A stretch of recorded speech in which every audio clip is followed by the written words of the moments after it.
ସେଇ ସୈନ୍ୟାଧିପତି ସଦାପ୍ରଭୁ ପ୍ରିୟ ପ୍ରଭୁ ଯୀଶୁ ପବିତ୍ର ଆତ୍ମାଙ୍କୁ ବିଶେଷ କରି ଧନ୍ୟବାଦ ଦଉ ଏବଂ ତାହାଙ୍କ ନାମରେ ଆମମାନେ ଯେତେ ଜଣ ଆହୁତ ଏବଂ ଆମନ୍ତ୍ରିତ ଏବଂ ଆମମାନେ ତାହାଙ୍କରି ପବିତ୍ର ଚରଣ ନିକଟକୁ ଆମେ ସମସ୍ତେ ଆସିଅଛୁ। ସେ ସମସ୍ତ ପ୍ରଭୁଙ୍କର ଦାସ ଦାସୀ ମାନଙ୍କୁ ସମସ୍ତଙ୍କୁ ପ୍ରିୟ ପ୍ରଭୁ ଯୀଶୁଙ୍କ ମଧୁର ନାମରେ ସମସ୍ତଙ୍କୁ ମୋର ନମସ୍କାର। ବାସ୍ତବରେ ପ୍ରଭୁ ଆମମାନଙ୍କୁ ଏହି ସୁନ୍ଦର ସୁଯୋଗ ଦେଇଥିବା ଯୋଗୁଁ ବିଶେଷ ପ୍ରଭୁଙ୍କୁ ଧନ୍ୟବାଦ ଦିଏ ଏବଂ ଯେଉଁମାନେ ଲିଡିଂ କରୁଅଛନ୍ତି ଏହି ସ୍ୱରାଜ ଫେଲୋସିପ ମଧ୍ୟରେ ଆଉ ପ୍ରଭୁ ମଧ୍ୟ ସେମାନଙ୍କୁ ବହୁଳ ରୂପେ ଆଶୀର୍ବାଦ କରୁ। ବାସ୍ତବରେ ଜିଞ୍ଜନାଙ୍ଗ ଆବ ଏତିକ ହେଗଲାମ ବୁଝାଙ୍ଗ ବୟସରେ ଅଧିକ ବଡ଼ ତଥାପି ଆଉ ପ୍ରଭୁଙ୍କର କାର୍ଯ୍ୟରେ ପ୍ରଭୁଙ୍କର ବାକ୍ୟରେ ଆଉ ମୁଁ ଏତେ ଦୁରନ୍ଧର ନୁହେଁ ତଥାପି ଆମମାନେ ଆଉ ଯାହା କିଛି ବାକ୍ୟ ଆଜି ଅଧ୍ୟୟନ କରିବା ଆଉ କିଛିଟା ଗୀତ ସଂହିତା ପୁସ୍ତକରୁ ସେ ସମସ୍ତରେ ପ୍ରଭୁ ଆମମାନଙ୍କ ସହବର୍ତ୍ତୀ ହେବେ। ତହିଁ ପୂର୍ବରୁ ସଂକ୍ଷିପ୍ତ ଆମମାନେ ପ୍ରାର୍ଥନା କରିବା ଆଉ ତହିଁ ଉପରେ ଆମମାନେ ଆଉ ବାକ୍ୟ ଅଧ୍ୟୟନ କରି ସମାପନ କରିବା। ପ୍ରିୟ ପ୍ରଭୁ ଯୀଶୁ ତୁମରି ସେ ପବିତ୍ର ନାମକୁ ଧନ୍ୟବାଦ ଦଉଛ ପ୍ରଭୁ। ଦିନ ପରେ ଦିନ, ମାସ ପରେ ମାସ, ବର୍ଷ ପରେ ବର୍ଷ ରୋଗରୁ, ଦୁଃଖରୁ, ସଙ୍କଟରୁ, କ୍ଲେଶରୁ, ଅଭାବରୁ, ଅନାଟନରୁ ଏବଂ ମହାମାରୀରୁ, ଦୁର୍ଦିନରୁ ଆମମାନଙ୍କୁ ସୁରକ୍ଷା କରି ପ୍ରଭୁ ଏହିପରି ଦୁର୍ଦିନ ସମୟ ମାନଙ୍କ ମଧ୍ୟରେ ଜଗତରେ ଘଡ଼ି ସନ୍ଧି ମୁହୂର୍ତ୍ତ ମାନଙ୍କ ମଧ୍ୟରେ ପ୍ରଭୁ ବାସ୍ତବରେ ପ୍ରଭୁ ଜଗତରେ ଅନେକ ପ୍ରଭୁ ଆଉ ତୁମରି ଗୌରବ କାର୍ଯ୍ୟର ପ୍ରତିକୂଳ ଥିଲେ ମଧ୍ୟ ତୁମରି ସେଇ ଅନୁଗ୍ରହ ଯୋଗୁଁ ତୁମରି ସେ ମହାପବିତ୍ର ଚରଣ ନିକଟକୁ ଆମମାନଙ୍କୁ ତମେ ଆକର୍ଷଣ କରିଅଛ। ଧନ୍ୟବାଦ ପ୍ରଭୁ। ଏଇ ସୌରାଜମ ଫେଲୋସିପକୁ ତମେ ବହୁଳ ରୂପେ ଆଶୀର୍ବାଦ କରିଅଛ। ପୁଣି ପ୍ରଭୁ ଏଇ ପବିତ୍ର ଦିନର ଏଇ ସନ୍ଧ୍ୟା ସମୟରେ ତୁମରି ଚରଣ ନିକଟକୁ ଆସି ତୁମରି ବାକ୍ୟ ଶୁଣିବା ନିମନ୍ତେ, ତୁମରି ଗୌରବ କରିବା ନିମନ୍ତେ, ତୁମରି ପ୍ରଶଂସା କରିବା ନିମନ୍ତେ ପ୍ରଭୁ ସୁଯୋଗ ଦେଇଥିବା ଯୋଗୁଁ ବିଶେଷ ଧନ୍ୟବାଦ ପ୍ରଭୁ। ତୁମ୍ଭେ ଯେ ରାଜା ମାନଙ୍କ ରାଜା, ପ୍ରଭୁ ମାନଙ୍କ ପ୍ରଭୁ, ଆମମାନଙ୍କ ସୃଷ୍ଟିକର୍ତ୍ତା, ଉଦ୍ଧାରକର୍ତ୍ତା, ମୁକ୍ତିଦାତା ପରମେଶ୍ୱର, ତୁମରି ଚରଣ ନିକଟକୁ ଆସି ଆମ ସମସ୍ତଙ୍କୁ ଦୟା କର। ଏତେବେଳେ ପ୍ରଭୁ ତୁମରି ବାକ୍ୟ କହିବା ନିମନ୍ତେ ମୁଁ ସୁଯୋଗ ପାଇଅଛି, ତଥାପି ମୁଁ ଅଯୋଗ୍ୟ ପ୍ରଭୁ। ମୋ ମୁଖ ଦେଇ ତୁମେ କଥା କୁହ, ତୁମରି ପବିତ୍ର ବାକ୍ୟ କରି ତୁମରି ଦାସ ଦାସୀ ମାନଙ୍କ ଆଗରେ ବିତରଣ କରିବାକୁ ହବ ତାହା ଜାଣେ ନା। ତୁମରି ପବିତ୍ର ଆତ୍ମାଙ୍କ ଶକ୍ତି ଦେଇ ମତେ ବ୍ୟବହାର ଆରମ୍ଭ ମଧ୍ୟ ଶେଷ ପର୍ଯ୍ୟନ୍ତ କେବଳ ତୁମରି ଗୌରବ। ମନ୍ଦ ଶକ୍ତି ଥିଲେ, ଅନ୍ଧକାରର ଆତ୍ମା ଥିଲେ, ଶୈତାନର ଶକ୍ତି ଥିଲେ, ସେ ସବୁ ଯୀଶୁଙ୍କ ରକ୍ତରେ ଦୂର, ଯୀଶୁଙ୍କ ବାକ୍ୟରେ ଦୂର ଏବଂ ଯୀଶୁଙ୍କ ନାମରେ ସେ ସବୁ ଯୋଡ଼ି ସାତ କରି ଚୁରମାର କରିଦିଅ। ଆମ ପ୍ରତ୍ୟେକଙ୍କୁ ପବିତ୍ର ଆତ୍ମାଙ୍କ ଶକ୍ତିରେ ତୁମେ ଭରପୁର କର। ପ୍ରତ୍ୟେକଙ୍କୁ ତୁମେ କଥା କୁହ, ତୁମରି ସାନ୍ନିଧ୍ୟ ଲାଭ କରିବା ପାଇଁ, ତୁମରି ଉପସ୍ଥିତି ଅନୁଭବ କରିବା ପାଇଁ ଏବଂ ତୁମ୍ଭକୁ ଜାଣିବା ପାଇଁ ଏବଂ ଏଇ ଶେଷ ଦିନ ମାନଙ୍କରେ ଧୈର୍ଯ୍ୟ ସହ ଯେପରି ତୁମ୍ଭଠାରେ ନିକଟରୁ ଅତି ନିକଟବର୍ତ୍ତୀ ହେଇପାରିବୁ ସମସ୍ତଙ୍କ ଅନୁଗ୍ରହ କର। ପ୍ରତ୍ୟେକ ହୃଦୟରେ ତୁମେ କଥା କୁହ, ପ୍ରତ୍ୟେକ ହୃଦୟରେ ତୁମେ କାର୍ଯ୍ୟ କର ଏବଂ ସମସ୍ତ ପ୍ରକାର ମନ୍ଦାତ୍ମାର ଶକ୍ତିରୁ ଆମମାନଙ୍କୁ ତୁମେ ସୁରକ୍ଷା କର। ପ୍ରଭୁ ତୁମେ ଯାମାନଙ୍କୁ ରାଜକୁମାର ରାଜକୁମାରୀ କରିଅଛ, ତୁମରି ସନ୍ତାନ ସନ୍ତତି କରିଅଛ, ଏଣୁ ତୁମରି ସେ ଆଶ୍ଚର୍ଯ୍ୟ ଆଲୋକ ଆମମାନଙ୍କୁ ଆଣିଅଛ, ଏଣୁ ତୁମର ସେ ମହାନାମକୁ ଧନ୍ୟବାଦ। এই ପ୍ରୋଗ୍ରାମର ଆରମ୍ଭ ମଧ୍ୟ ଶେଷ ପର୍ଯ୍ୟନ୍ତ କେବଳ ଗୌରବ, ସମ୍ଭ୍ରମ, ପୂଜା, ସ୍ତୁତି, ବନ୍ଦନା ତୁମରି ହେଉ ବୋଲି ପ୍ରିୟତମ ଯୀଶୁଙ୍କ ନାଁରେ ମାଗିଲି, ଆମେନ୍।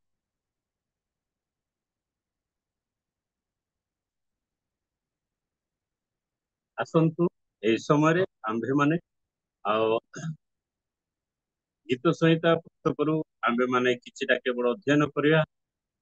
ଆଉ ମୁଁ ଆଜି ଯେତେବେଳେ ପ୍ରଭୁଙ୍କ ବାକ୍ୟ କହିବା ନିମନ୍ତେ ଆଉ ପ୍ରଭୁଙ୍କ ଦାସ ମତେ ଫୋନ ମାଧ୍ୟମରେ ଜଣାଇଥିଲେ, ଆଉ ମୁଁ କିପରି କହିବି, କଣ କହିବି, କାରଣ ମୁଁ ପ୍ରଭୁଙ୍କ ବାକ୍ୟରେ ଦୁର୍ବଳ, ଏହା ମୁଁ ନିଜେ ଟିକେ ଆଉ ନିଜକୁ ଆଉ କଣ କହିବି ବୋଲି ମୁଁ କିଛି କରିପାରୁନଥିଲି, କିନ୍ତୁ ପ୍ରଭୁ ଅନୁଗ୍ରହ କଲେ ଆଉ କିଛିଟା ବାକ୍ୟ ଅଧ୍ୟୟନ କରି ସେଇ ବାକ୍ୟରୁ ଆଉ ସମସ୍ତଙ୍କୁ ଶୁଣାଇବା ନିମନ୍ତେ ମୁଁ ଆଉ ନିଷ୍ପତ୍ତି ନେଲି ଏବଂ ତାହା ହଉଛି ଆମେ ଦେଖିବା ଗୀତ ସଂହିତା ତାହା 46 ପର୍ବ ଏକରୁ ଶେଷ ପର୍ଯ୍ୟନ୍ତ ପଢିବା ଏବଂ ତହିଁର କିଛି ବିଷୟ ଆମେ ସଂକ୍ଷିପ୍ତ ରେଫରେନ୍ସ ମାଧ୍ୟମରେ ଆଉ ପଠନ କରିବା ତହିଁ ତାର ଆମେ ସମାପ୍ତ କରିବା। ଆପଣ ମାନେ ଦେଖିବେ ଗୀତ ସଂହିତା 46 ପର୍ବ ଏକରୁ ଆଉ 11 ପର୍ଯ୍ୟନ୍ତ 11 ପଦ ପର୍ଯ୍ୟନ୍ତ ଅଛି। ଆଉ ଆପଣ ମାନେ ମୋର ସାହାଯ୍ୟ ନିମନ୍ତେ ଅଧ୍ୟୟନ କରିବେ।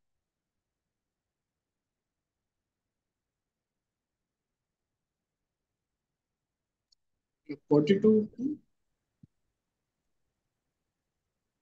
କିଏ ଅଧ୍ୟାୟ ପାଇଛନ୍ତି କି? ଅଧ୍ୟାୟ 42 କି? ହଁ, ଏକରୁ 11 ପର୍ଯ୍ୟନ୍ତ। 46 right? ହଁ 46 46 ପର୍ବ। ପଠନ କରିବା। ପରମେଶ୍ୱର ଆମ୍ଭମାନଙ୍କର ଆଶ୍ରୟ ଓ ବଡ଼, ଦୁର୍ଦ୍ଦଶା କାଳରେ ଅତି ନିକଟବର୍ତ୍ତୀ ସହାୟ। ଏଥିପାଇଁ ପୃଥିବୀ ପରିବର୍ତ୍ତିତ ହେଲେ ହେଁ ଓ ପର୍ବତଗଣ ସମୁଦ୍ର ମଧ୍ୟରେ ବିଚଳିତ ହେଲେ ହେଁ, ତହିଁର ଜଳରାଶି ଗର୍ଜନ କରି ପ୍ରବଳ ହେଲେ ହେଁ, ତହିଁର ପ୍ଲାବନରେ ପର୍ବତଗଣ କମ୍ପିତ ହେଲେ ହେଁ ଆମ୍ଭେମାନେ ଭୟ କରିବା ନାହିଁ। ନଦୀ ଗୋଟିଏ ଅଛି, ତହିଁର ସ୍ରୋତ ସମୂହ ପରମେଶ୍ୱରଙ୍କ ନଗରକୁ, ସର୍ବପରିସ୍ତଙ୍କ ଆବାସର ପବିତ୍ର ସ୍ଥାନକୁ ଆନନ୍ଦିତ କରେ। ପରମେଶ୍ୱର ତହିଁର ମଧ୍ୟବର୍ତ୍ତୀ, ତାହା ବିଚଳିତ ହେବ ନାହିଁ। ପରମେଶ୍ୱର ଅତି ପ୍ରଭାତରେ ତାର ସାହାଯ୍ୟ କରିବେ। ଗୋଷ୍ଠୀ ସବୁ ଗର୍ଜନ କଲେ, ରାଜ୍ୟ ସବୁ ବିଚଳିତ ହେଲେ, ସେ ଆପଣା ରବ ଉଚ୍ଚାରଣ କଲେ, ପୃଥିବୀ ତରଳି ଗଲା। ସୈନ୍ୟାଧିପତି ସଦାପ୍ରଭୁ ଆମ୍ଭମାନଙ୍କର ସହବର୍ତ୍ତୀ, ଜାକବର ପରମେଶ୍ୱର ଆମ୍ଭମାନଙ୍କର ଆଶ୍ରୟ ଅଟନ୍ତି। ଆସ, ସଦାପ୍ରଭୁଙ୍କର କାର୍ଯ୍ୟ ସବୁ ଦେଖ, ସେ ପୃଥିବୀରେ କି ପ୍ରକାର ଉଜାଡ଼ କରିଅଛନ୍ତି। ସେ ପୃଥିବୀର ପ୍ରାନ୍ତ ପର୍ଯ୍ୟନ୍ତ ଯୁଦ୍ଧ ନିବୃତ୍ତ କରନ୍ତି। ସେ ଧନୁ ଭାଙ୍ଗି ପକାନ୍ତି ଓ ବର୍ଚ୍ଚା କାଟି ଖଣ୍ଡ ଖଣ୍ଡ କରନ୍ତି। ସେ ରଥ ସବୁ ଅଗ୍ନିରେ ପୋଡ଼ି ପକାନ୍ତି। କ୍ଷାନ୍ତ ହୁଅ, ଆମ୍ଭେ ପରମେଶ୍ୱର ହଠୁ ଏହା ଜାଣ, ଆମ୍ଭେ ଦେଶୀୟମାନଙ୍କ ମଧ୍ୟରେ ଉନ୍ନତ ହେବୁ, ଆମ୍ଭେ ପୃଥିବୀରେ ଉନ୍ନତ ହେବୁ। ସୈନ୍ୟାଧିପତି ସଦାପ୍ରଭୁ ଆମ୍ଭମାନଙ୍କର ସହବର୍ତ୍ତୀ, ଜାକବର ପରମେଶ୍ୱର ଆମ୍ଭମାନଙ୍କର ଆଶ୍ରୟ ଅଟନ୍ତି। ବହୁତ ବହୁତ ଧନ୍ୟବାଦ। ପ୍ରଭୁ ଆପଣଙ୍କୁ ବହୁଳ ରୂପେ ଆଶୀର୍ବାଦ କରନ୍ତୁ। ଏଠି ଦେଖୁଛୁ ଆମେ ମାନେ ଆଉ ବିଶେଷ କରି ଏଠି କୁରହ ସନ୍ତାନ ଗଣର ଗୀତ ମାନେ ଦାଉଦଙ୍କ ଲିଖିତ ସୁନ୍ଦର ଆମେ ଗୀତ ସଂହିତା ମଧ୍ୟରୁ ଆଉ ଦେଖୁଅଛୁ ଯେ ବାସ୍ତବରେ ଆଉ ଦାଉଦ ପରମେଶ୍ୱରଙ୍କ ଠାରେ କିପରି ନିର୍ଭର କରିଥିଲେ ଏବଂ କୁର ସନ୍ତାନ ଗଣ କିପରି ସୁନ୍ଦର ଭାବରେ ତାହା ଲେଖିଛନ୍ତି ଆଉ ଦାଉଦ ମଧ୍ୟ ଲିଖିତ କରି ଅଛନ୍ତି ଆମେ ସୁନ୍ଦର ଭାବରେ ପାଇପାରୁ। ଆପଣ ମାନେ ସମସ୍ତେ ଏହି ବିଷୟରେ ବି ଅବଗତ ଆଉ ବହୁତ ଥର ମଧ୍ୟ ଅଧ୍ୟୟନ କରିଛନ୍ତି। ତଥାପି ଆପଣ ମାନଙ୍କୁ ରିମାଇଣ୍ଡ କରିବା ନିମନ୍ତେ କେବଳ ସ୍ମରଣ କରାଇବା ନିମନ୍ତେ ମୁଁ ଏହା ଆପଣ ମାନଙ୍କ ନିକଟରେ ଉପସ୍ଥାପନ କରିବାକୁ ଇଚ୍ଛା ପ୍ରକାଶ କରୁଅଛି। ବାସ୍ତବରେ ଆମେ ମାନେ ଆଉ ଦେଖୁ ଦାଉଦ ପରମେଶ୍ୱରଙ୍କଠାରେ ସମ୍ପୂର୍ଣ୍ଣ ରୂପେ ଆଉ ସେ ଭରସା କରେ, ତାହାଙ୍କଠାରେ ସେ ନିର୍ଭର କରେ ଏବଂ ସଦାପ୍ରଭୁଙ୍କ ଉପରେ ସେ ସମ୍ପୂର୍ଣ୍ଣ ନିର୍ଭର କରିଥିବା ଯୋଗୁଁ ସେ ଅତି ମହତ୍ କାର୍ଯ୍ୟ ମଧ୍ୟ ସେ କରିଅଛନ୍ତି। ଆମମାନେ ଏହି ପବିତ୍ର ଶାସ୍ତ୍ରାଂଶ ମଧ୍ୟରୁ ଆମେ ସମସ୍ତେ ଜାଣିଛୁ। ସେ ଯେତେବେଳେ ଆଉ ୟୁଥ ଥିଲେ ମାନେ ଅଳ୍ପ ବୟସ୍କ ଥିଲେ, ଯୁବକ ଥିଲେ, ତଥାପି ସେତେବେଳେ ସେ ପ୍ରଭୁଙ୍କ ଠାରେ ଦୃଢ ଭରସା କରିଥିଲେ। ଆଉ ସେ କିପରି ବିଖ୍ୟାତ ଗଲିଆତକୁ ମଧ୍ୟ ସେ ଆଉ ଗୋଟେ ଚାଟିଣୀ ଦ୍ଵାରା ତାକୁ ପରାସ୍ତ କଲେ। ଆମମାନେ ସମସ୍ତେ ଜାଣୁ କାରଣ ସେ ସମ୍ପୂର୍ଣ୍ଣ ରୂପେ ପରମେଶ୍ୱରଙ୍କ ଠାରେ ନିର୍ଭର କଲେ, ତାହାଙ୍କଠାରେ ବିଶ୍ୱାସ କଲେ, ତାହାଙ୍କଠାରେ ଆଶା କଲେ, ଆଶା ଭୂମି ହେଲେ। ଏଥି ନିମନ୍ତେ ପ୍ରଭୁ ତାଙ୍କୁ ବିଜୟ ପ୍ରଦାନ କଲେ। ଏଣୁ ଏଠି ସୁନ୍ଦର ଭାବରେ ଲେଖା ଅଛି। ପୁନର୍ବାର କେବଳ ପଢି ମୁଁ ଆପଣ ମାନଙ୍କୁ ଶୁଣାଇବାକୁ ଇଚ୍ଛା କରେ। परमेश्वर आम्भमानଙ୍କର आश्रय ଓ ବଳ दुर्दशा काଳରେ ଅତି ନିକଟବର୍ତ୍ତୀ ଓ ସହାୟ। ବାସ୍ତବରେ ସେ ନିଜେ ଅନୁଭବ କରିଛନ୍ତି ପରମେଶ୍ୱର ତାକୁ କିପରି ଆଉ ତାଙ୍କୁ ବିଜୟ ପ୍ରଦାନ କରିଅଛନ୍ତି, କିପରି ତାଙ୍କୁ ବିଶେଷ କରି ସେ ଗଲିଆତ ହାତରୁ ତାଙ୍କୁ ସୁରକ୍ଷା କଲେ ଏବଂ ବିଜାତୀୟ ମାନଙ୍କ ଠାରୁ ଯୁଦ୍ଧ ବେଳେ ତାଙ୍କୁ ପ୍ରଭୁ ରକ୍ଷା କଲେ। ଏବଂ ଆମେ ସମସ୍ତେ ଶୁଣିଛୁ ଜାଣିଛୁ ଯେତେବେଳେ ସେ ମେଷ ଚରଉଥିଲେ ସେତେବେଳେ ମଧ୍ୟ ସେ ସିଂହକୁ ଆଉ ମଧ୍ୟ ସେ ବଦ୍ଧ କଲେ। କେବଳ ସିଂହ ନୁହେଁ, ଭାଲୁକୁ ମଧ୍ୟ ସେ ବଦ୍ଧ କଲେ। କେବଳ ଭାଲୁ ନୁହେଁ, ଏପରି ସେ ବହୁତ ମାନେ ବଡ ବଡ ଯୁଦ୍ଧରେ ବିଜାତୀୟ ମାନଙ୍କୁ ମଧ୍ୟ ସେ ସଂହାର କଲେ ଆଉ ପ୍ରଭୁ ତାଙ୍କୁ ସହବର୍ତ୍ତୀ ହେଲେ। ଆଉ ଦେଖୁଛୁ ସାହୁଲ ମଧ୍ୟ ଯେତେବେଳେ ସାଉଲ ରାଜା ଥିଲେ ସେତେବେଳେ ସେ ଆଉ ଯେତେବେଳେ ଦାଉଦ ଆଉ ଫିଲିଷ୍ଟିୟକୁ ବଦ୍ଧ କଲା ପରେ ଆଉ ଇସ୍ରାଏଲି ସ୍ତ୍ରୀ ମାନେ ଦାଉଦ ବଦ୍ଧ କଲେ ଅୟୁତ ସାଉଲ ବଦ୍ଧ କଲେ ଶଙ୍ଖ କେବଳ କହିଲେ।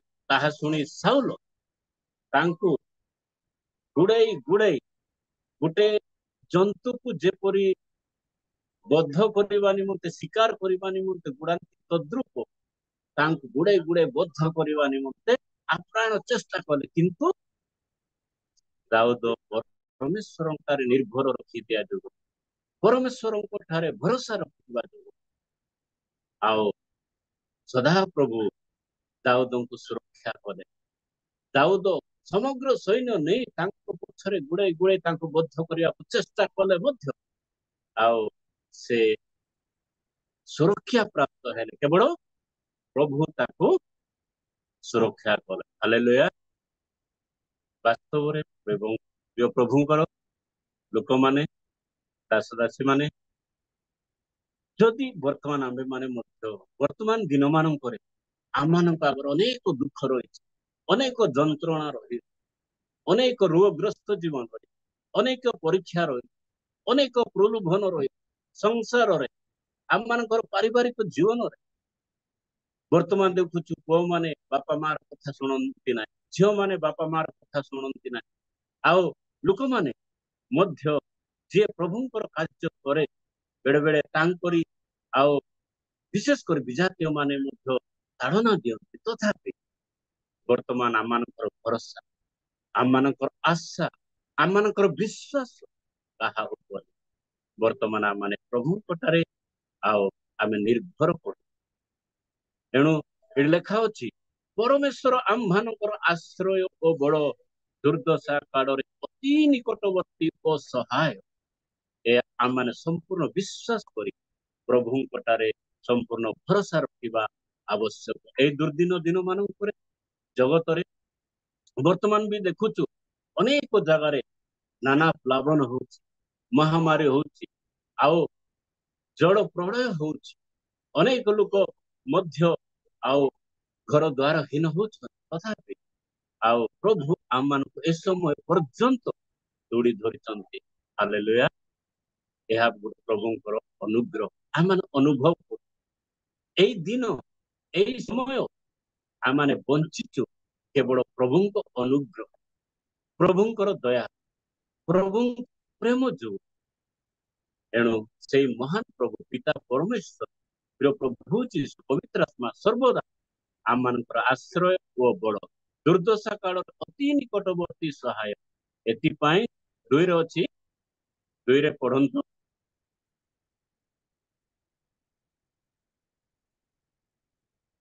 ମୁଁ ପଢୁଛି, ଏଥିପାଇଁ ପୃଥିବୀ ପରିବର୍ତ୍ତିତ ହେଲେ ଓ ପର୍ବତ ଗଣ ସମୁଦ୍ର ମଧ୍ୟରେ ବିଚଳିତ ହେଲେ, ତହିଁର ଜଳ ରାଶି ଗର୍ଜନ କରି ପ୍ରବଳ ହେଲେ, ତହିଁର ପ୍ଲାବନରେ ପର୍ବତ ଗଣ କମ୍ପିତ ହେଲେ, ଆମ୍ଭେମାନେ ଭୟ କରିବା ନାହିଁ।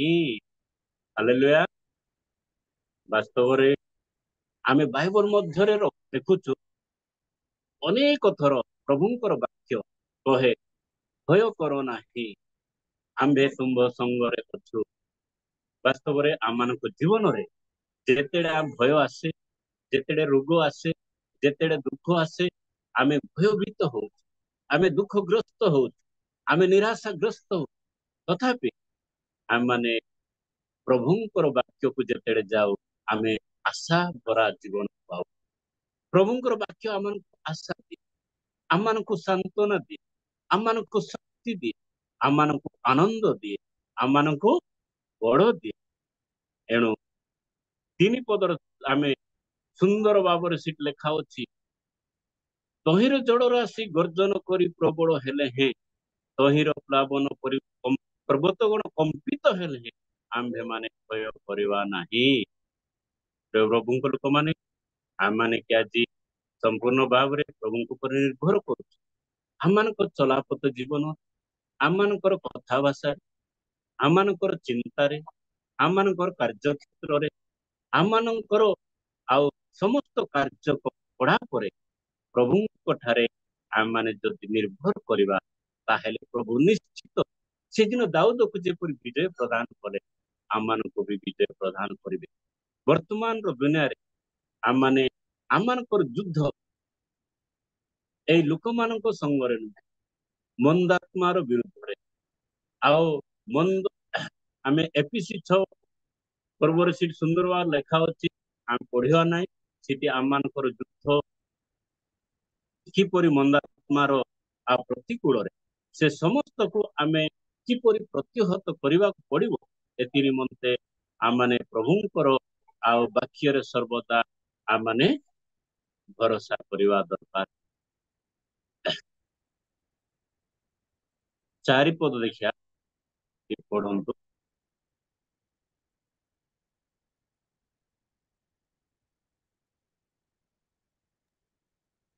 ଗୀତ ସହିତ 40 ଆଚ୍ଛା ସରି, ଗୀତ 72 7-8 ଟିକେ ପଢନ୍ତୁ।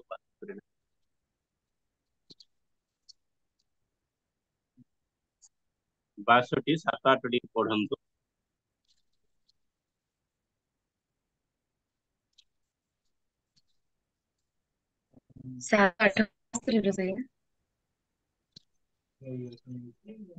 ତାଙ୍କ ସମୟରେ ଧାର୍ମିକମାନେ ବର୍ଦ୍ଧିଷ୍ଣୁ ହେବେ, ପୁଣି ଚନ୍ଦ୍ର ଲୁପ୍ତ ନୋହିବା ପର୍ଯ୍ୟନ୍ତ ପ୍ରଚୁର ଶାନ୍ତି ହେବ। ମଧ୍ୟ ସେ ଏକ ସମୁଦ୍ର ଠାରୁ ଅନ୍ୟ ସମୁଦ୍ର ପର୍ଯ୍ୟନ୍ତ ଓ ନଦୀ ଠାରୁ ପୃଥିବୀର ପ୍ରାନ୍ତ ପର୍ଯ୍ୟନ୍ତ କର୍ତ୍ତୃତ୍ୱ କରିବେ। ପଢିଲେ 7-8 62 7-8 62 ସରି, କ୍ଷମା କରିବେ, 62 7-8 ପଢନ୍ତୁ। 62 7-8 ମୋର ପରିତ୍ରାଣ ଓ ମୋର ଗୌରବ ପରମେଶ୍ୱରଙ୍କ ଠାରେ ଅଛି। ମୋ ବଡର ଶୈଳ ଓ ମୋର ଆଶ୍ରୟ ପରମେଶ୍ୱରଙ୍କ ଠାରେ ଅଛି। ଏ ଲୋକମାନେ ସବୁବେଳେ ତାହାଙ୍କ ଠାରେ ନିର୍ଭର କର, ତାହାଙ୍କ ଛାମୁରେ ମନର ସବୁ କଥା ଭାଙ୍ଗି କୁହ। ପରମେଶ୍ୱର ଆମମାନଙ୍କ ନିମନ୍ତେ ଆଶ୍ରୟ। ଆମେନ୍। ଧନ୍ୟବାଦ। ବାସ୍ତବରେ ଏଠି ସୁନ୍ଦର ଭାବରେ ଦେଖୁଛୁ, ଦାଉଦ ବି ଲେଖିଛନ୍ତି ସୁନ୍ଦର ଭାବରେ, ଆମମାନଙ୍କର ପରିତ୍ରାଣ, ଆମମାନଙ୍କର ଗୌରବ ପରମେଶ୍ୱରଙ୍କ ଠାରେ ଅଛି। ଆଉ ମୁଁ ବଡର ଶୈଳ ଓ ମୋହର ଆଶ୍ରୟ ପରମେଶ୍ୱରଙ୍କ ଠାରେ ଅଛି। ସୁନ୍ଦର ଭାବରେ ଏଠି ଲେଖା ଅଛି, ହେ ଲୋକମାନେ ସବୁବେଳେ ତାହାଙ୍କ ଠାରେ ନିର୍ଭର କର, ତାହାଙ୍କ ଚାମୁରେ ମନର ସବୁ କଥା ଭାଙ୍ଗି କୁହ। ପରମେଶ୍ୱର ଆମ୍ଭମାନଙ୍କ ନିମନ୍ତେ ଆଶ୍ରୟ। ହାଲେଲୁୟା। ଏଠି ଦେଖୁଛୁ ଆମମାନଙ୍କର ଆଶ୍ରୟ ଏବଂ ଆମମାନଙ୍କର ବଡ ହଉଛି ସେଇ ପରମେଶ୍ୱର। ସେଦିନ ଦାଉଦ ସମ୍ପୂର୍ଣ୍ଣ ଭାବରେ ପରମେଶ୍ୱରଙ୍କ ଠାରେ ନିର୍ଭର କରେ, ଆଉ ତାଙ୍କର ସେ ସହାୟ ହେଲେ। ବର୍ତ୍ତମାନ ଦିନ ମାନଙ୍କରେ ଆମେ ଯେତେବେଳେ ପ୍ରଭୁଙ୍କ ଠାରେ ନିର୍ଭର କରିବା, ତାହେଲେ ପ୍ରଭୁ ସର୍ବଦା ଆମମାନଙ୍କୁ ଯୋଡ଼ି ଧରିବେ।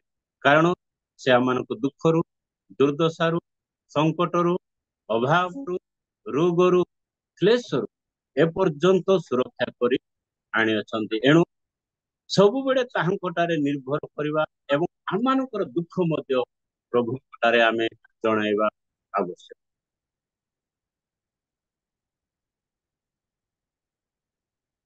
ଆଉ ଗୀତ 93 3 4 ଟିକେ ପଢନ୍ତୁ।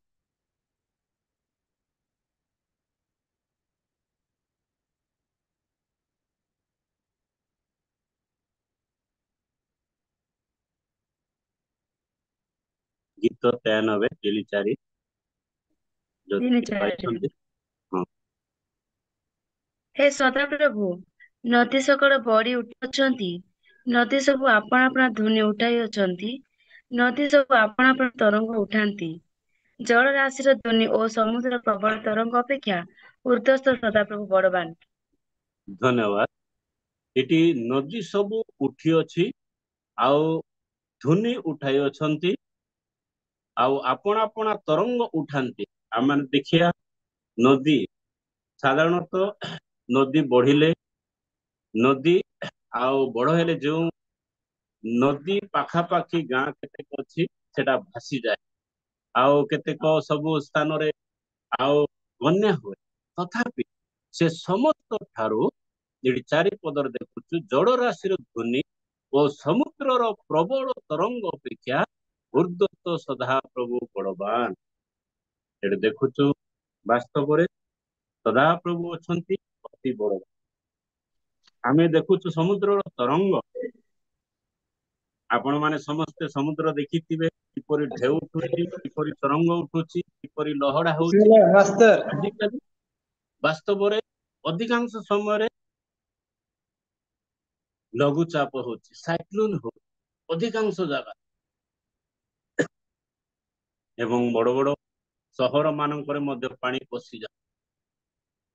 ଏସବୁ ଠାରୁ ମଧ୍ୟ ସଦାପ୍ରଭୁ ଅଛନ୍ତି ବଳବାନ। ଆମେମାନେ ଯଦି ତାହାଙ୍କଠାରେ ନିର୍ଭର କରିବା, ଆମମାନଙ୍କଠାରେ ସେଇ ସମୁଦ୍ରର ତରଙ୍ଗ ପରି ବିପଦ ଆସିଲେ ମଧ୍ୟ, ସେଇ ନଦୀ ପରି ଆଉ ବନ୍ୟା ଆସିଲେ ମଧ୍ୟ, ଆଉ ତାହାର ସେଇ ନଦୀ ଆଉର ପାଣି ପ୍ରବଳ ହେଲେ ମଧ୍ୟ ସଦାପ୍ରଭୁ ଆମମାନଙ୍କର ଆଶ୍ରୟ, ସଦାପ୍ରଭୁ ଆମମାନଙ୍କର ସୁରକ୍ଷା କରେ। ସେଇ ସମସ୍ତ ବିପଦରୁ ଆମମାନଙ୍କୁ ସୁରକ୍ଷା କରିବାକୁ ସଦାପ୍ରଭୁ ସମସ୍ତ ଅଛନ୍ତି। କେବଳ ଆମମାନେ ସଦାପ୍ରଭୁଙ୍କ ଠାରେ ନିଜକୁ ଆମମାନେ ସମର୍ପିତ କରିବା ଆବଶ୍ୟକ।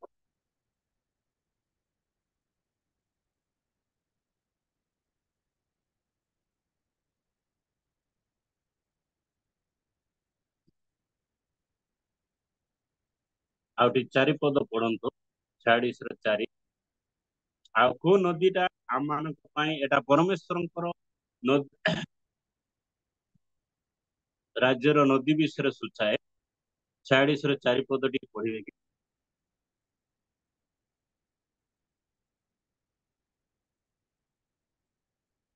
ଗୀତ 46 ର 4। 40 ର 4। ହଁ, ଯେଉଁ ଜନ ସଦାପ୍ରଭୁଙ୍କୁ ଆପଣାର ବିଶ୍ୱାସ ଭୂମି କରେ, ପୁଣି ସରି ଅହଙ୍କାରୀ କି ଓ ମିଥ୍ୟା ପ୍ରତି 46 ର 40 ର 46 ର 4।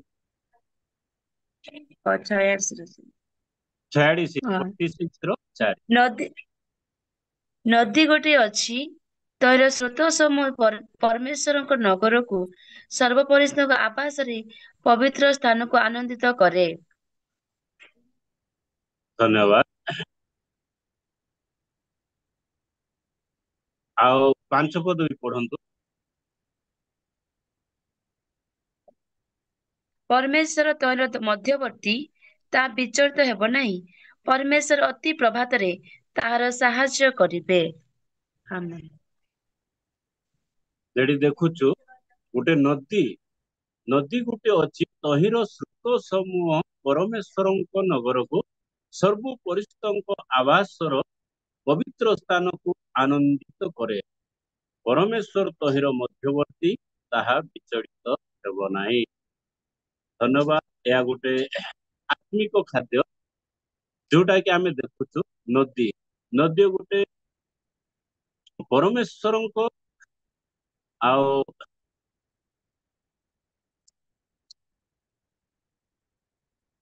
ପରମେଶ୍ୱରଙ୍କ ନଗରରୁ ତାହା ବାହାରେ। ତାହା ଟିକେ ଦେଖିବେ ସିଫୋନିୟ ସରି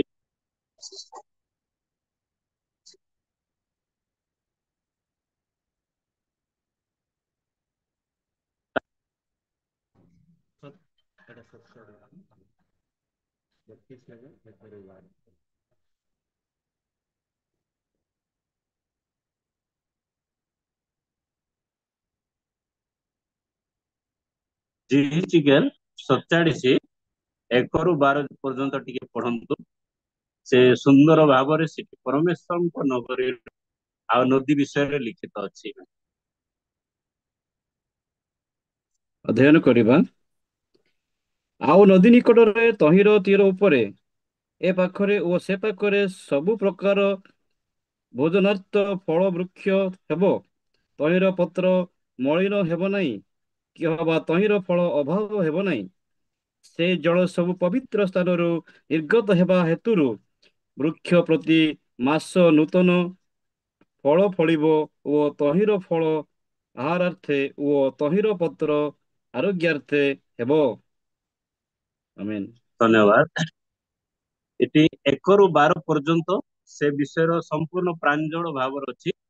ତଥାପି ଆମମାନେ ଯୋଉଟା 12 ପଦ ପଢିଲେ, ଆଉ ନଦୀ ନିକଟରେ ତହିଁର ତାର ଉପରେ ଏ ପାଖରେ ଓ ସେ ପାଖରେ ସର୍ବ ପ୍ରକାର ଭୋଜନାର୍ଥେ ଫଳ ବୃକ୍ଷ ହେବ।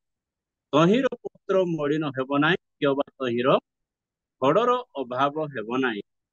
ସେହି ଜଳ ସବୁ ପବିତ୍ର ସ୍ଥାନରୁ ନିର୍ଗତ ହେବ। ନିର୍ଗତ ହେବାରୁ ବୃକ୍ଷ ପ୍ରତି ମାସ ନୂତନ ଫଳ ପଡିବ ଓ ତହିଁର ଫଳ ଆହାରାର୍ଥେ ଓ ତହିଁର ପତ୍ର ଆରୋଗ୍ୟାର୍ଥେ ହେବ। ଏଟା ପରମେଶ୍ୱରଙ୍କର ରାଜ୍ୟ ବିଷୟରେ ବୁଝାଏ, ଯୋଉଟା କି ପରମେଶ୍ୱରଙ୍କ ନଗରରେ ସିଂହାସନ, ସେଟାରେ ନଦୀ ଅଛି, ଆଉ ସେଟାରେ ପ୍ରତି ମାସ ଫଳ ପଡିବ। ଆଉ ସେହି ଫଳ ଆଉ ସେଇ ଧାର୍ମିକ ଲୋକମାନେ ଭୋଜନ କରିବେ ଏବଂ ଆଉ ତାହାର ପତ୍ର ମଧ୍ୟ ଆରୋଗ୍ୟ ଏହା ବ୍ୟବହାର ହବ। ବାସ୍ତବରେ ଯେଉଁମାନେ ପରମେଶ୍ୱରଙ୍କର ଆଉ ରାଜ୍ୟରେ ରୂପିତ ଅଟନ୍ତି, ପ୍ରଭୁଙ୍କ ରାଜ୍ୟ ଯେଉଁମାନେ ରକ୍ଷା ପ୍ରାପ୍ତ ଅଟନ୍ତି, ପରମେଶ୍ୱରଙ୍କୁ ଯେଉଁମାନେ ନିଜର ଆଶ୍ରୟ ଭୂମି କରନ୍ତି, ସେମାନେ ଆଉ ସେଇ ନଦୀର ଜଳ ପାନ କରିବେ ଏବଂ ସେଇ ବୃକ୍ଷର ଫଳ ଭୋଜନ କରିବେ ଏବଂ ସେହି ପତ୍ର ଦ୍ୱାରା ଆରୋଗ୍ୟ ପ୍ରାପ୍ତ ହେବେ। ତେଣୁ ଏହି ସମୟରେ ମଧ୍ୟ ଆମମାନେ ଯଦି ପ୍ରଭୁଙ୍କଠାରେ ନିର୍ଭର କରିବା, ସେଇ ଫଳ ଆମମାନେ ଆଉ ପ୍ରଭୁଙ୍କ ଠାରୁ ପ୍ରାପ୍ତ ହୋଇପାରିବା ସେଇ ନଗରରେ ଆଗାମୀ ଦିନ ମାନଙ୍କୁ। ଏଣୁ ଆମମାନଙ୍କ ଜୀବନରେ ଯେପରି ସର୍ବଦା ସେ ଦାଉଦ ଯେପରି ପ୍ରଭୁଙ୍କଠାରେ ନିର୍ଭର କରିଥିଲେ, ଆଉ ସେ ଆଶ୍ରୟ ପ୍ରାପ୍ତ ହେଲେ, ଆମମାନେ ମଧ୍ୟ ପ୍ରଭୁଙ୍କଠାରେ ନିର୍ଭର କରିବା ଆଉ ତାଙ୍କଠାରେ ନିଜର ସମସ୍ତ ଗତି ସମର୍ପଣ କରିବା, ତାହେଲେ ପ୍ରଭୁ ଆମମାନଙ୍କୁ ଆଉ ଆଶୀର୍ବାଦ କରିବେ। ଆମମାନେ ସଂକ୍ଷିପ୍ତରେ ଗୋଟେ ଦେଖିବା, ଆଉ ଦୁଃଖ ସମୟରେ, ସଙ୍କଟ ସମୟରେ ଆଉ ପାଉଲ ମଧ୍ୟ କି ପ୍ରକାରେ ପ୍ରଭୁଙ୍କଠାରେ ନିର୍ଭର କରିଥିଲେ। ଆଉ ପାଉଲ ଶିଲା କିପରି ଜେଲରେ ଥିଲା ବେଳେ ପ୍ରଭୁଙ୍କୁ ଧନ୍ୟବାଦ କରିଥିଲେ ଆଉ ସେମାନେ ଉଦ୍ଧାର ପ୍ରାପ୍ତ ହେଲେ, ତା ସଂକ୍ଷିପ୍ତ ଟିକେ ପଢିବା। ତା ପ୍ରେରିତ ଆଉ 16 ପର୍ବ ଟିକେ 25 ଆଉ 26 ପଢିବା। 25, 26, 27 ଟିକେ ପଢନ୍ତୁ। ଅଧ୍ୟୟନ କରିବା। କିନ୍ତୁ ପ୍ରାୟ ମଧ୍ୟରାତ୍ରରେ ପାଉଲ ଓ ଶିଲା ଈଶ୍ୱରଙ୍କ ନିକଟରେ ପ୍ରାର୍ଥନା ଓ ସ୍ତବଗାନ କରୁଥିଲେ, ଆଉ ବନ୍ଦୀମାନେ ଶୁଣୁଥିଲେ। ସେତେବେଳେ ହଠାତ୍ ଏପରି ମହାଭୂମିକମ୍ପ ହେଲା ଯେ କାରାଗାରର ଭିତ୍ତିମୂଳ କମ୍ପିବାକୁ ଲାଗିଲା, ଆଉ ତତ୍କ୍ଷଣାତ୍ ସମସ୍ତ ଦ୍ୱାର ମେଲା ହୋଇଗଲା। ପୁଣି ପ୍ରତ୍ୟେକ ଜଣର ବନ୍ଧନ ଫିଟିଗଲା। ଏଥିରେ କାରାଗାର ରକ୍ଷକ ନିଦ୍ରାରୁ ଉଠି କାରାଗାରର ଦ୍ୱାର ମେଲା ହେବା ଦେଖି ବନ୍ଦୀମାନେ ପଳାଇ ଯାଇ ଅଛନ୍ତି ବୋଲି ମନେକରି ଖଣ୍ଡା ବାହାର କରି ଆପଣାକୁ ବଧ କରିବାକୁ ଯାଉଥିଲେ। ଆମେନ୍। 28-29 ପଢନ୍ତୁ ଟିକେ ତଳ ପର୍ଯ୍ୟନ୍ତ। କିନ୍ତୁ କିନ୍ତୁ ପାଉଲ ଉଚ୍ଚ ସ୍ୱରରେ ଡାକି କହିଲେ, ଆଚ୍ଛା, ଆପଣାର 31 ପର୍ଯ୍ୟନ୍ତ ପଢନ୍ତୁ। ହଁ ସାର୍, କୌଣସି କ୍ଷତି କର ନାହିଁ। 31 ପର୍ଯ୍ୟନ୍ତ ପଢନ୍ତୁ। ହଁ ସାର୍, କାରଣ ଆମ୍ଭେମାନେ ସମସ୍ତେ ଏଠାରେ ଅଛୁ। ସେଥିରେ ସେ ଦୀପ ଆଣିବାକୁ କହି ଡେଇଁ ପଡ଼ି ଭୟରେ ଥରି ଥରି ପାଉଲ ଓ ଶିଲାଙ୍କର ସମ୍ମୁଖରେ ପଡ଼ିଗଲେ। ଆଉ 30, ଆଉ ସେମାନଙ୍କୁ ବାହାରକୁ ଆଣି କହିଲେ, ମହାଶୟମାନେ, ପରିତ୍ରାଣ ପାଇବା ନିମନ୍ତେ ମୋତେ କଣ କରିବାକୁ ହେବ? 31, ସେମାନେ କହିଲେ, ପ୍ରଭୁ ଯୀଶୁଙ୍କ ଠାରେ ବିଶ୍ୱାସ କର, ତାହେଲେ ତୁମ୍ଭେ ସପରିବାରରେ ପରିତ୍ରାଣ ପାଇବ। ଆମେନ୍। ଧନ୍ୟବାଦ। ଏଠି ଦେଖୁଛୁ ସୁନ୍ଦର ଭାବରେ ଆଉ ପାଉଲ ତାଙ୍କ ଜୀବନରେ ଯେତେବେଳେ ଦୁଃଖ ସଙ୍କଟ ଆସିଲା, ଆମେ ପ୍ରାୟ ଅନ୍ୟାନ୍ୟ ବିଷୟ ବି ସବୁ ଜାଣୁଛୁ, ତଥାପି ଯେତେବେଳେ ସେ ପ୍ରଭୁଙ୍କର ବାକ୍ୟ ଆଉ ସେ ପ୍ରଚାର କଲେ, ଆଉ ତାଙ୍କୁ ଯେତେବେଳେ ଜେଲରେ ରଖାଗଲା, ଆଉ ପାଉଲ ଓ ଶିଲା ସେମାନେ ଦୃଢ ଭାବରେ ସେ ଜେଲ ମଧ୍ୟରେ ସେମାନେ ବନ୍ଦୀ ଅବସ୍ଥାରେ ରଖାଯାଇଥିଲେ, କିନ୍ତୁ ସେମାନେ ନିର୍ଭୟରେ ପ୍ରଭୁଙ୍କଠାରେ ବିଶ୍ୱାସ କରି ଦୃଢ ଭରସା କରି ସେମାନେ କଣ କଲେ? ଆଉ ପ୍ରଭୁଙ୍କର ସ୍ତୁତି ଗାନ କଲେ, ପ୍ରଭୁଙ୍କଠାରେ ପ୍ରଶଂସା କଲେ, ପ୍ରଭୁଙ୍କଠାରେ ପ୍ରାର୍ଥନା କଲେ ମଧ୍ୟରାତ୍ର ମଧ୍ୟ। ଆଉ ଦେଖୁଛୁ ସେଇ ଆଉ ଜେଲ ମଧ୍ୟ କଣ ହେଲା? ଭୂମିକମ୍ପରେ ଦୋହଲି ଗଲା। ପ୍ରଭୁଙ୍କର ଠାରେ ସେମାନେ ସମ୍ପୂର୍ଣ୍ଣ ଆଶା ଭରସା ବିଶ୍ୱାସ କରିଥିବା ଯୋଗୁଁ ପ୍ରଭୁ ସେମାନଙ୍କୁ ସୁରକ୍ଷା ପ୍ରଦାନ କଲେ ଏବଂ ସେଇ ସମସ୍ତ ବିପଦ ସେମାନଙ୍କୁ ସେ ସୁରକ୍ଷା କଲେ। ଆଉ ସେ ଆମେ ସୁନ୍ଦର ଭାବରେ ଏଠି ଦେଖୁଛୁ, ସେମାନେ ସେଇ ଜେଲର ରକ୍ଷକ ଯିଏ ମେନ୍ ଥିଲା, ଯିଏ କ୍ୟାପ୍ଟେନ୍ ଥିଲା, ସେ ନିଜକୁ ବଦ୍ଧ କରିବାକୁ ଯାଉଥିଲେ, କିନ୍ତୁ ପାଉଲ କହିଲେ, ଆପଣାର କୌଣସି କ୍ଷତି କର ନାହିଁ, ଆମେ ସମସ୍ତେ ଏଠାରେ ଅଛୁ। ଆଉ ଦେଖିବାକୁ ପାଉଛୁ ସମସ୍ତଙ୍କର ଯେଉଁ ବନ୍ଧନ ସବୁ ମୁକୁଡି ଗଲା। ଯେଉଁମାନେ ଶିକୁଳିରେ ବନ୍ଧା ଯାଇଥିଲା ସେ ଜେଲ ମଧ୍ୟରେ, ଆଉ ତାଙ୍କର ବନ୍ଧନ ବି ଫିଟିଗଲା। ଆଉ ସେ ଜେଲ ରକ୍ଷକ କହିଲେ, ପରିତ୍ରାଣ ପ୍ରାପ୍ତ ହେବା ନିମନ୍ତେ ସେ ଥରି ଥରି ଥରି ଆସି କହିଲେ, ମୁଁ କଣ କଲେ ପରିତ୍ରାଣ ପ୍ରାପ୍ତ ହେବି? ସେତେବେଳେ ସେ ଆଉ ପାଉଲ ଶିଲା ସେମାନଙ୍କୁ କହିଲେ, ପରିବାର ପ୍ରଭୁ ଯୀଶୁଙ୍କ ଠାରେ ବିଶ୍ୱାସ କର, ତାହେଲେ ତୁମେ ମାନେ ପରିତ୍ରାଣ ପ୍ରାପ୍ତ ହେବ। ସେଇଦିନ ସେ ଜେଲ ରକ୍ଷକ ଆଉ ସମସ୍ତ ପରିବାର ପ୍ରଭୁଙ୍କ ଠାରେ ବିଶ୍ୱାସ କଲେ, ଆଉ ସେମାନେ ରକ୍ଷା ପ୍ରାପ୍ତ ହେଲେ। ଆଉ ପ୍ରଭୁ ସେଠାରେ ଆଶ୍ଚର୍ଯ୍ୟ କାର୍ଯ୍ୟ କଲେ। ବାସ୍ତବରେ ପ୍ରଭୁଙ୍କ ଲୋକମାନେ ବର୍ତ୍ତମାନ ଦିନ ମାନଙ୍କ ମଧ୍ୟରେ ଆଉ ଆମମାନଙ୍କ ଜୀବନରେ ବହୁତ ଦୁଃଖ ଜଡଜଞ୍ଜା ଏହିପରି ଆସେ, ତଥାପି ଆମମାନେ ମଧ୍ୟ ସେଇ ପ୍ରଭୁ ଦାସ ସାଉଲ ଓ ଶିଲା ପରି, ପାଉଲ ଏବଂ ଶିଲାଙ୍କ ପରି ଦୃଢ ଭରସା କରିବା ଆବଶ୍ୟକ, ତାଙ୍କଠାରେ ନିର୍ଭର କରିବା ଆବଶ୍ୟକ। ଆମମାନଙ୍କ ଦୁଃଖ ବେଳେ ବେଳେ ବେଳେ ଆମମାନେ ହତାଶ ହଉ, ଅନ୍ୟାନ୍ୟ ଆଉ ରୋଗ ହେଲେ କଣ ହେଲେ ବେଳେ ବେଳେ ଆମ ଲୋକମାନେ ଅନ୍ୟ ରାସ୍ତା ଦେଖନ୍ତି, ତଥାପି ସେମାନେ ପ୍ରଭୁଙ୍କ ଠାରେ ନିର୍ଭର କରନ୍ତି ନାହିଁ, କିନ୍ତୁ ବାକ୍ୟ ଆମମାନଙ୍କୁ କୁହେ ଆଉ ଆମମାନଙ୍କୁ ସାହସ ଦିଏ, ଆମମାନଙ୍କୁ ସୁରକ୍ଷା ଦିଏ ଯେ ପ୍ରଭୁଙ୍କ ଠାରେ ଦୃଢ ହୋଇ ରହିବା ପାଇଁ। ଏଥି ନିମନ୍ତେ ଆଉ ଗୀତ ସହିତାରେ ବି ସୁନ୍ଦର ଗୋଟେ ଲେଖା ଅଛି, ଆଉ ମୁଁ ଜଷ୍ଟ ପଢିବା ପାଇଁ ଆପଣ ମାନଙ୍କୁ ଗୋଟେ ପଢିକି କେବଳ ଶୁଣାଇବା ପାଇଁ ଇଚ୍ଛା କରେ। ଗୀତ ସହିତା 103 ପର୍ବ 1-21 ପର୍ଯ୍ୟନ୍ତ ଅଛି, ଟିକେ ପଢନ୍ତୁ ଆଉ ଶୁଣିବା। ଅଧ୍ୟୟନ କରିବା। ଏ ମୋହର ମନ ସଦାପ୍ରଭୁଙ୍କର ଧନ୍ୟବାଦ କର, ଏ ମୋର ଅନ୍ତରସ୍ଥ ସମସ୍ତ ତାହାଙ୍କ ପବିତ୍ର ନାମରେ ଧନ୍ୟବାଦ କର। ଏ ମୋର ମନ ସଦାପ୍ରଭୁଙ୍କ ଧନ୍ୟବାଦ କର ଓ ତାହାଙ୍କର ମଙ୍ଗଳଦାନ ସବୁ ପାଶୁର ନାହିଁ। ସେ ତୁମ୍ଭର ଅଧର୍ମ ସବୁ କ୍ଷମା କରନ୍ତି, ସେ ତୁମ୍ଭର ରୋଗ ସବୁ ସୁସ୍ଥ କରନ୍ତି, ସେ ବିନାଶରୁ ତୁମ୍ଭ ଜୀବନ ମୁକ୍ତ କରନ୍ତି, ସେ ସ୍ନେହପୂର୍ଣ୍ଣ କରୁଣା ଓ ଦୟା ରୂପ ମୁକୁଟରେ ତୁମ୍ଭକୁ ଭୂଷିତ କରନ୍ତି। ସେ ଉତ୍ତମ ବସ୍ତୁରେ ତୁମ୍ଭର ମୁଖ ତୃପ୍ତ କରନ୍ତି। ତ ଉତ୍କୃଷ୍ଟ ପକ୍ଷୀ ନ୍ୟାୟ ତୁମ୍ଭର ନୂତନ ଯୌବନ ହୁଏ।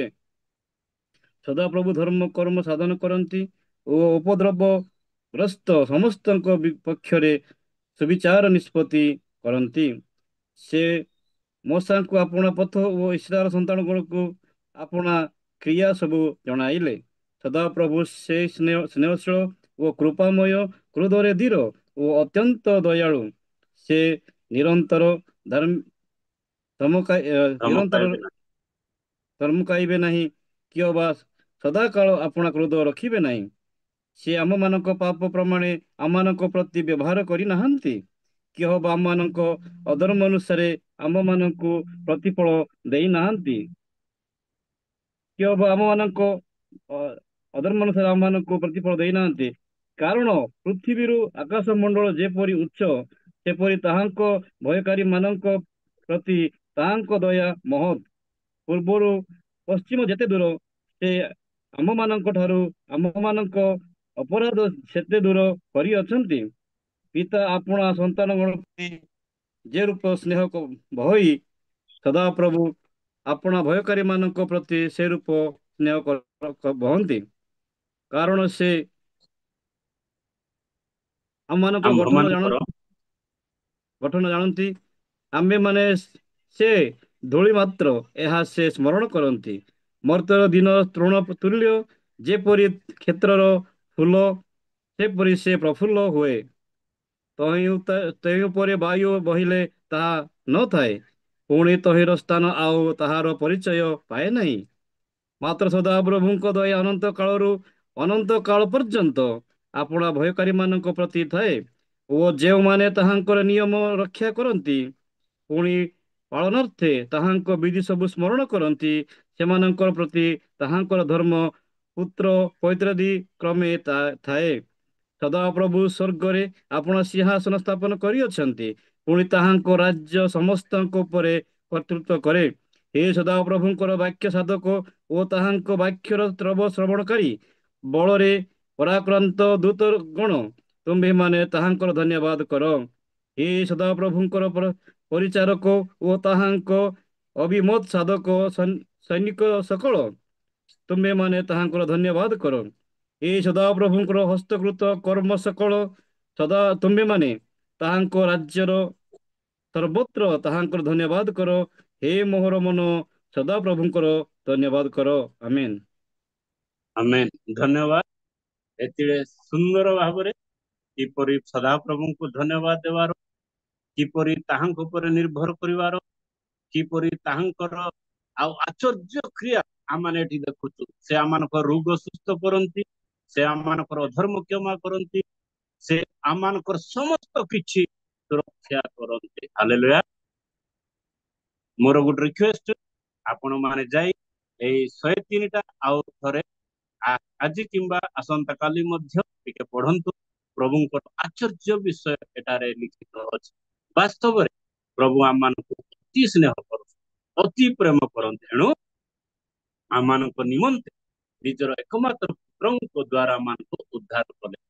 ଆଉ ଆମମାନେ ସମସ୍ତେ ଜାଣିଅଛୁ ଯୋହନ 3:16, ଆଉ ପ୍ରଭୁ କିପରି ଆଉ ଆମମାନଙ୍କ ନିମନ୍ତେ ଆଉ ନିଜକୁ ସମର୍ପଣ କଲେ, ଆମମାନଙ୍କୁ ଉଦ୍ଧାର କଲେ। ଯେ କି ତାଙ୍କଠାରେ ବିଶ୍ୱାସ କରେ ଆଉ ସମର୍ପଣ କରେ ଆଉ ନିଜକୁ ଆଉ ତାହାଙ୍କଠାରେ ଆଉ ସେ ସମ୍ପୂର୍ଣ୍ଣ ରୂପେ ଆଉ ଭରସା କରି, ପ୍ରଭୁ ତାଙ୍କୁ ଅନନ୍ତ ଜୀବନ ପ୍ରଦାନ କରିବେ। ଏହି ସମସ୍ତ ବାକ୍ୟରେ ପ୍ରଭୁ ବହୁଳ ରୂପେ ଗୌରବ ପାଆନ୍ତୁ।